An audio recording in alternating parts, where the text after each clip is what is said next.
On behalf of the great state of Illinois, crossroads of a nation, land of Lincoln, let me express my deepest gratitude for the privilege of addressing this convention. Tonight is a particular honor for me because, let's face it, my presence on this stage is pretty unlikely. My father was a foreign student, born and raised in a small village in Kenya. He grew up herding goats, went to school in a tin roof shack. His father, my grandfather, was a cook, a domestic servant to the British.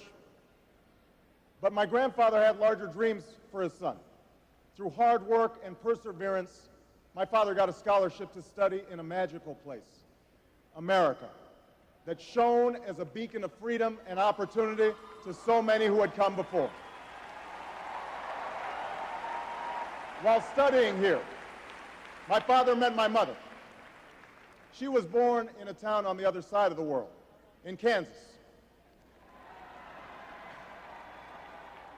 My parents shared not only an improbable love, they shared an abiding faith in the possibilities of this nation.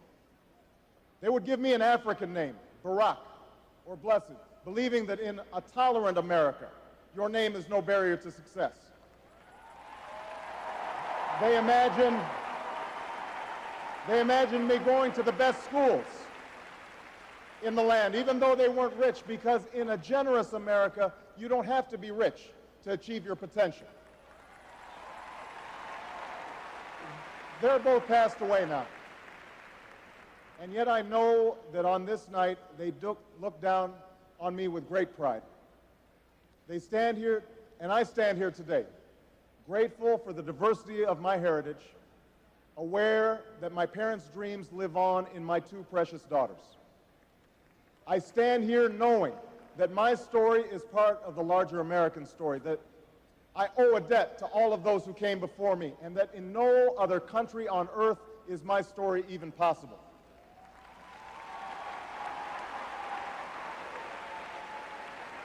Tonight, we gather to affirm the greatness of our nation. John Kerry believes in America, and he knows that it's not enough for just some of us to prosper. For alongside our famous individualism, there's another ingredient in the American saga, a belief that we're all connected as one people. If there's a child on the south side of Chicago who can't read, that matters to me even if it's not my child. If there's a senior citizen somewhere who can't pay for their prescription drugs and having to choose between medicine and the rent, that makes my life poorer even if it's not my grandparent. If there's an Arab American family being rounded up without benefit of an attorney or due process, that threatens my civil liberties.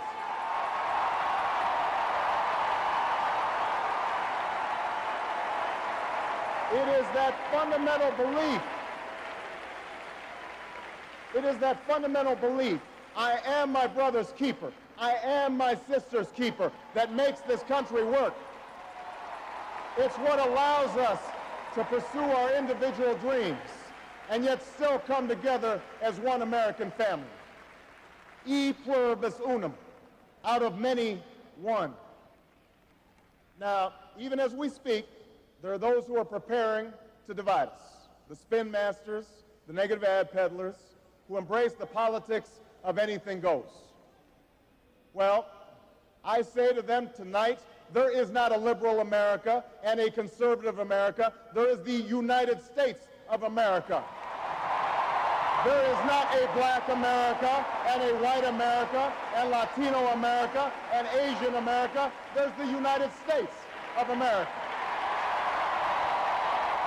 The pundits like to slice and dice our country into red states and blue states, red states for Republicans, blue states for Democrats. But I've got news for them too. We worship an awesome God in the blue states, and we don't like federal agents poking around in our libraries in the red states.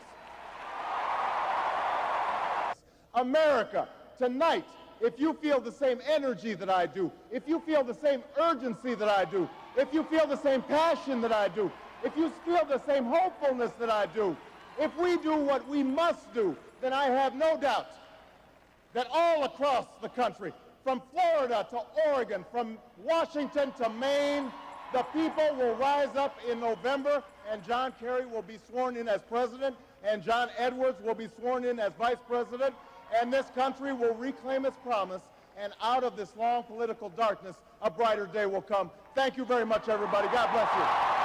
Thank you.